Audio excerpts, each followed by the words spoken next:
This week I'm in the new Genesis GV80 Coupe, which is the first coupe from what is fast becoming one of my favorite luxury brands. It's got some serious style and features, but still faces stiff competition from its European rivals like the BMW X6, Mercedes-Benz GLE Coupe and the Range Rover Velar.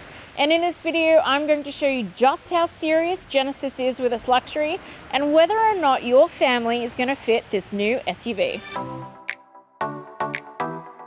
There's only one coupe variant available for the Aussie market at the moment, and it's priced from $136,000 before on-road costs. The GV80 lineup has seen a model facelift for 2025, and now the flagship powerful V6 engine is available across all models. There's also some design and tech tweaks, but that means that prices are up across the model range. However, this is still the most affordable option when compared to its rivals, which is a big plus, especially considering the features. And boy, do you get some features in here, because both the front and the rear outboard seats are powered and feature heat and cooling functions. And a new feature for 2025 is that when you have the heat function activated on the front, the middle console lid heats up as well. And I like that the front seat also has extendable under thigh, lumbar and side bolster support, as well as a stretching massage function. So suffice it to say, I've been terribly comfortable this week. Other features include a heated steering wheel, sunroof, tri-zone climate control, and new for 2025, a 27-inch OLED technology screen for the dashboard. But the full specs are in my detailed written review at carsguide.com.au if you need more info. At first glance, there's not much that separates the external styling of the SUV and coupe, at least not in the front.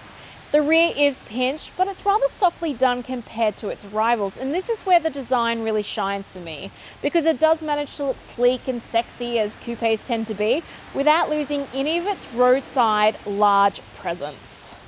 All of the design elements really accentuate the width of the car. You have long air vent strips, the big 27-inch technology screen on the dashboard, which houses the media screen and the instrument panel, and even the touchpad control panel is quite wide as well. There's also no fiddly or dicky looking bits in here, which I think just adds to the refinement. It looks really plush in here with the cream suede headliner and quilted Napa leather seats. I like the contrasting red stitching. The red seat belts might be a bit too much for some people, but it does look cool, and I do like that the ambient lighting is surrounding so many features, like the cup holders and the crystal rotary dial for the gear selector. What I like too is that when you switch it out to reverse, whatever color you had changes to red to just really emphasize that you're in a different gear, which I also think is cool. As far as luxury cars go, this totally looks the part. And while design is 100% subjective, I really like how this looks inside and out. But let us know what you think in the comments. The cabin feels almost cavernous for my 168cm height, and I have plenty of room, which is great. The seats, like I mentioned, are very comfortable, and I like too that a stretching function comes on when you're on a longer journey, just to ease any fatigue that you're feeling in your back or posture. Individual storage is a little bit less than what you might expect given the size of this SUV, but that's because most of the options available are quite shallow, including the bin storage, glove box, and the middle console tray is literally just that, a tray. I do like that there is a new UVC feature in here which sterilizes whatever's inside of this, which is great for those who do want to sterilize small items like keys, wallet, or a phone. The multimedia system has been updated, so it does take a little bit to get used to at first, but once you do, it is easy to access. And you can access it via touchscreen or a rotary dial, and I also like that all your control panel for the climate and the seats are actually on this separate screen, which makes it a little bit easier when you're on the go. This has built-in sat-nav as well as wide Apple CarPlay and Android Auto and a huge 12-inch coloured head-up display. I also really like how dynamic looking the digital instrument cluster is. It looks really good. Charging options are good up front with 2 USB-C ports, a wireless charging pad and a 12-volt socket to choose from. The back seat is super comfortable with space and just general comfort because the seats are very well padded. I like that the outboard seats also have power controls, heat and cool functions, and you also get 2 USB-C ports, a 12-volt port, directional air vents, climate control, as well as retractable sun blinds back here, which my son really loves. Individual storage is pretty good back here. You get 2 mat pockets, a fold-down armrest with a little cubby and 2 cup holders, as well as shallow bin storage. I like the practical feature of the hardened kick plates as well, because my kid just seems to put his feet on everything. This row has ISOFIX child seat mounts and 3 top tethers. You might get lucky if your seats aren't too big and fitting 3, but 2 seats will obviously fit best. I like too that this row has a 40-20-40 split because it just opens up your storage options.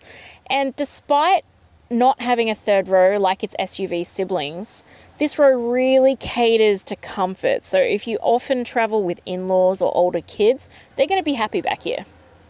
Because of the sleek shaping of the coupe, you only get 644 litres of boot capacity when all seats are in use, but that's been plenty big enough for all of my gear and errands this week.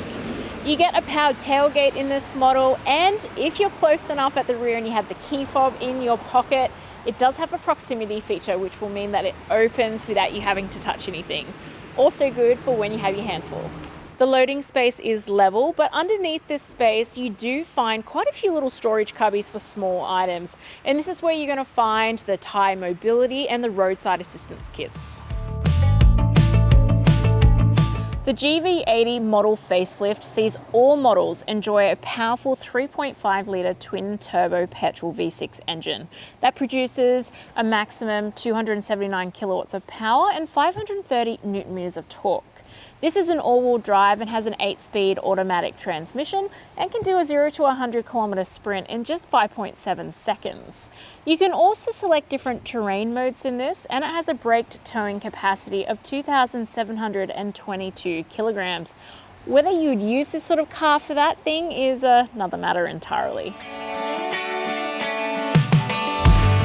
The GV80 Coupe has a deep well of power to dip into, has really smooth power delivery and fantastic pickup.